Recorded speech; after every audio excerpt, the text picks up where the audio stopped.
नारायण नारायण, बड़े दिन हो गए बैकुंठ गए हुए। आज बैकुंठ जाकर माता लक्ष्मी और भगवान विष्णु के दर्शन करके आता हूँ। यही सोचकर नारद मुनि बैकुंठ की ओर चल दिए। कुछ देर बाद वो बैकुंठ पहुँच गए, जहाँ माता लक्ष्मी के समक्ष नारद जी उनकी स्तुति करने लगे और माँ लक्ष्मी के कहने पर उन्हें तरह तरह के भजन सुनाने लगे, जिनसे प्रसन्न होकर माँ लक्ष्मी बोली, इतने अच्छे भजन गाकर आपने मन प्रसन्न कर दिया। अब हे नारद मुनि, मांगो, तुम्हें क्या वर चाहिए? पहले माँ मुझे वचन दीजिए कि आप मेरी बात टालेंगे नहीं। हाँ, हम वचन देते हैं। माँ, मुझे भगवान नारायण के चरणों का स्पर्श किया हुआ महाप्रसाद दीजिए। यह सुनकर माँ लक्ष्मी थोड़ी चिंतित हो गयी। उन्होंने कहा, वत्स, तुम कुछ और मांग लो, सोना चांदी रत्न, पर यह प्रसाद मैं नहीं दे सकती। नहीं माँ, यदि आप देना चाहती हैं तो वही प्रसाद दीजिए, हमें वही खाना है।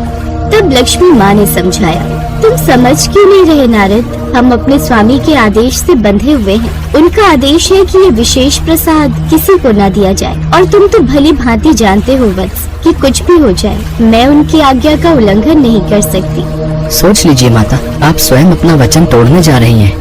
अब बेचारी लक्ष्मी माँ धर्म संकट में फंस गई। एक तरफ पति की आज्ञा, दूसरी तरफ अपना वचन। कुछ देर बाद लक्ष्मी माँ भोग की थाली सजाकर भगवान नारायण के पास गई। माता लक्ष्मी के चेहरे पर एक उदासी थी, जिसे देख विष्णु हरि बोले, क्या हुआ प्रिय, तुम्हारे चेहरे पर ये उदासी कैसी? तब लक्ष्मी माँ ने नारद मुनि के साथ हुई सारी बात उनको कह सुनाई। ठीक है प्रिय, आज के दिन के लिए मैं अपना आदेश वापस लेता हूँ। तुम मेरा वह विशेष महाप्रसाद आज नारद को दे सकती हो, लेकिन मेरी एक शर्त है, ये प्रसाद तुम इस तरह देना कि मुझे पता न चले। भगवान श्री हरि की बात सुनकर लक्ष्मी माँ की खुशी का ठिकाना न रहा। उन्होंने तुरंत भगवान के चरणों का स्पर्श किया और महाप्रसाद नारद जी को दे दिया। भगवान नारायण का वह अद्भुत महाप्रसाद पाकर नारद मुनि की खुशी का कोई अंत न था। श्रीमन नारायण नारायण, हरि हरि, लक्ष्मी नारायण हरि हरि। ऐसे ही कीर्तन करते हुए वे कैलाश पर्वत पर पहुंच गए। वहाँ शिव जी ने जब उन्हें इस दिव्य भाव में देखा तो बड़े हैरान हुए। कुछ देर बाद जब नारद मुनि शांत हुए तो शिव जी ने पूछा, हे नारद, मैं जानता हूँ कि तुम सदैव प्रभु का नाम जपते हो, पर मैंने तुम्हें इतना आनंदित और ऐसे कीर्तन करते पहले कभी नहीं देखा। आज क्या हो गया तुम्हें? फिर नारद मुनि ने उन्हें सारी बात बताई।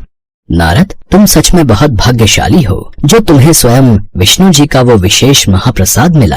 क्या तुम मेरे लिए भी थोड़ा सा बचा कर लाए हो? हमारा भी बड़ा मन हो रहा है विष्णु जी के उस महाप्रसाद को खाने का।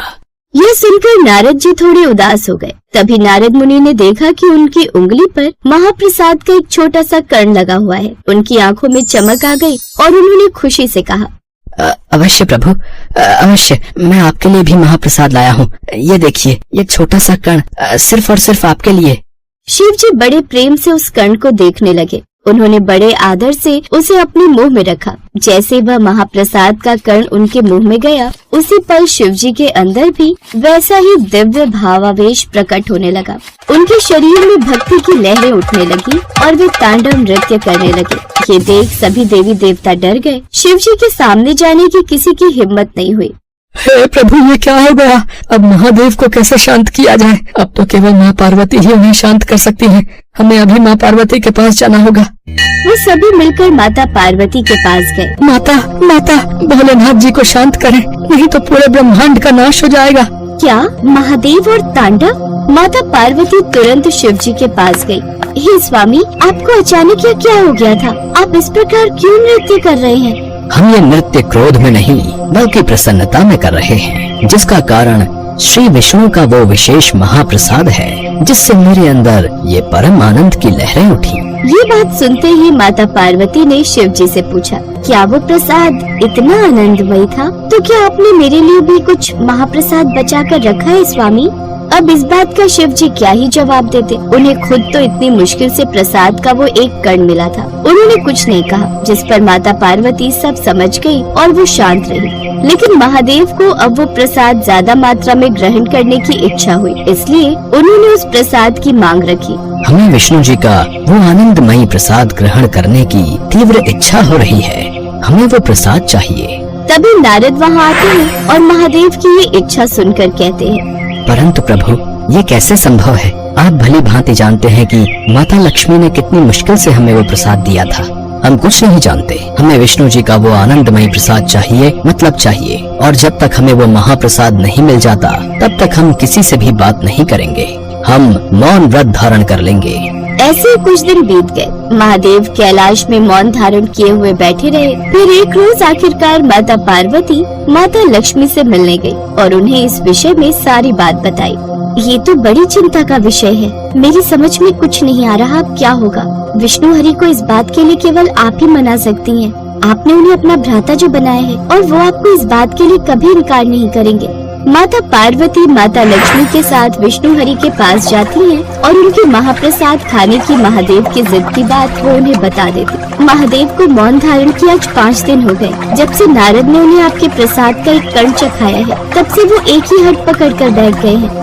क्या महादेव मेरे प्रभु महाप्रसाद खाना चाहते हैं? और ये बात आप मुझे अब बता रही हैं? ये तो मेरे लिए बहुत ही सौभाग्यशाली बात होगी। हम स्वयं वो महाप्रसाद लेकर भोलेनाथ के पास जाएंगे। विष्णु जी स्वयं वो महाप्रसाद लेकर भोलेनाथ के पास गए और उन्हें अपने हाथों से वो महाप्रसाद खिलाया। इसके बाद माता पार्वती के मन में भी एक दिव्य इच्छा जागी कि उस दिव्य महाप्रसाद का आनंद उन्हें भी मिले। यह सुनकर भगवान विष्णु मुस्कुराए और उन्होंने माता पार्वती को भी वो महाप्रसाद दिया। हे देवी, आपकी इच्छा अवश्य पूर्ण होगी। आपको उतना महाप्रसाद मिलेगा जितना आप चाहेंगी।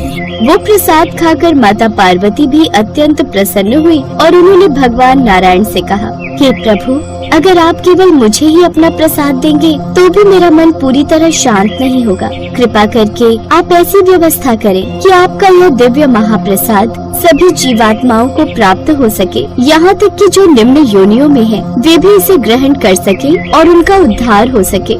तथास्तु देवी पार्वती, आपकी इस करुणामय इच्छा को पूर्ण करने के लिए मैं नीलांचल धाम में प्रकट होऊंगा। मेरा मंदिर और मेरा महाप्रसाद जगत में प्रसिद्ध होगा।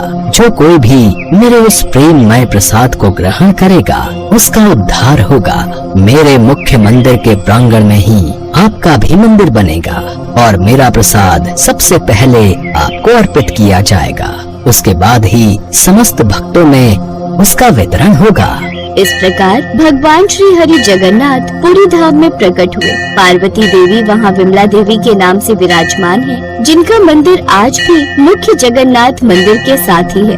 भगवान जगन्नाथ को लगाया हुआ भोग सबसे पहले विमला देवी को अर्पित किया जाता है और उसके बाद ही वो भक्तों के लिए बाहर आता है।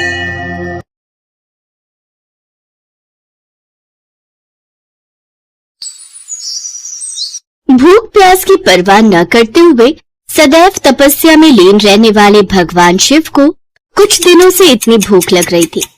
पार्वती, भोजन बन गया क्या? बहुत जोरों की भूख लगी है। ला रही हूँ स्वामी। ये लीजिए भोजन, आराम से खा लीजिए। मैंने आपकी थाली में पेट भरने वाले सभी व्यंजन परोस दिए हैं। अब संध्या को ही भोजन बनेगा, तब तक मुझे नहीं लगता आपको भूख लगेगी। हाँ, ऐसा ही होना चाहिए। बहुत भूख लग रही थी। शिव जी ने थाली का भोजन समाप्त कर लिया और आधे घंटे बाद फिर बोले, पार्वती, बहुत भूख लग रही है। उस भोजन का कुछ हिस्सा बचा है क्या? नहीं, उसमें से तो कुछ नहीं बचा, सारा आपको परोस दिया था। आपको फिर भूख लग गई है क्या? हाँ, ऐसा लग रहा है जैसे कुछ खाया ही नहीं है। कुछ बना दो पार्वती, बहुत भूख लग रही है। ठीक है, मैं कुछ बना देती हूँ। अगले कुछ दिनों तक ऐसा ही चलता रहा। माँ पार्वती भोजन बनाती जाती, भगवान शिव खाते जाते। इतना सारा खाना खाने की वजह से भगवान शिव का पेट और वजन भी बढ़ गया। स्वामी, रोजाना इतना भोजन खाने की वजह से आपका पेट देखो कहाँ जा रहा है, इतना बढ़ गया है। दिन पर दिन आप पेटू होते जा रहे हो। पर ऐसा क्यों हो रहा है? मैं आपको सारा दिन भोजन बना बना कर देती रहती हूँ, पर आपकी भूख ही नहीं मिटती। कोई तो कारण होगा। कारण तो मुझे भी नहीं पता देवी पार्वती। मुझे तो बस भूख लगती है, जो असहनीय होती है। थोड़ा और भोजन ले आओ। हाँ, लाती हूँ। मुझे इसका कारण जानना होगा। नंदी, क्या तुम्हें पता है महादेव को इतनी भूख क्यों लग रही है, और ऐसी भूख जो समाप्त ही नहीं होती? माता, मुझे भी इसका कारण नहीं पता। मैं तो सोचता था केवल मैं ही अधिक भोजन करता हूँ, परंतु अब तो महादेव भी इतना भोजन करने लगे हैं कि मैं भी उनके सामने कुछ नहीं। तभी नारद मुनि आ जाते हैं। मैंने आप दोनों का वार्तालाप सुन लिया है। हमें इस प्रश्न का उत्तर जानने के लिए ब्रह्मा जी के पास जाना चाहिए। हो सकता है वो इस विषय में आपकी कोई मदद कर सकें। आप उचित कह रहे हैं देवर्षि, हमें ब्रह्मा जी के पास ही चलना चाहिए। माँ पार्वती नारद मुनि और नंदी के साथ ब्रह्मा जी के पास पहुँचती है, पर ब्रह्मा जी के पास भी इस समस्या का कोई समाधान नहीं था। मैं खुद आश्चर्यचकित हूँ कि महादेव आखिर ऐसा क्यों कर रहे हैं। ये उनकी कौन सी लीला है, इसका उत्तर तो मेरे पास भी नहीं है। ब्रह्मदेव, हमारी सहायता कौन करेगा ताकि हम जान पाए कि महादेव के साथ ऐसा क्यों हो रहा है? मैं तो बहुत चिंतित हूँ। देवी पार्वती, सदैव से ही भगवान विष्णु ने महादेव को परिस्थितियों से निकाला है। हो सकता है उनके पास इस समस्या का भी कोई समाधान हो। हमें विष्णु जी के पास चलना चाहिए। ठीक है ब्रह्मदेव, ऐसा ही करते हैं। माँ पार्वती सबके साथ भगवान विष्णु के लोक पहुँचती हैं और उन्हें सारी बात बताती हैं। ये तो अधिक चिंता का विषय है देवी पार्वती, इसे सुनकर तो मैं भी हैरान हूँ। स्वामी, क्या आप इस बारे में जानते हैं? मुझसे देवी पार्वती की यह व्यथा देखी नहीं जा रही। ये सब एक भक्त को दिए वरदान के कारण हो रहा है। देवी पार्वती, महादेव स्वयं अपना वरदान देकर भूल गए हैं। कौन सा वरदान नारायण? देवी पार्वती, कुछ समय पहले महादेव के एक भक्त को एक रोग हो गया था, अधिक भूख लगने का रोग, जिसका कोई इलाज नहीं था। वो भक्त बहुत परेशान था। उसने महादेव की बहुत तपस्या की, और आप तो जानती ही हैं, महादेव तो भोलेनाथ हैं। जब जब उनका कोई भी भक्त किसी संकट में होता है तो महादेव उस भक्त का संकट या तो दूर कर देते हैं या स्वयं पर ले लेते हैं। ऐसा ही उन्होंने उस भक्त के साथ किया। उस भक्त के रोग को उन्होंने स्वयं पर ले लिया और उस भक्त को रोग मुक्त कर दिया। इसी कारणवश महादेव को अधिकतम भूख लगने का रोग हो गया है। वे स्वयं भूल गए हैं कि वे इस रोग से स्वयं ही पीड़ित हुए हैं। नारायण, इस रोग का कोई निवारण तो होगा। अवश्य ब्रह्मदेव, इस रोग के निवारण के लिए उपाय है। क्या उपाय विष्णुदेव?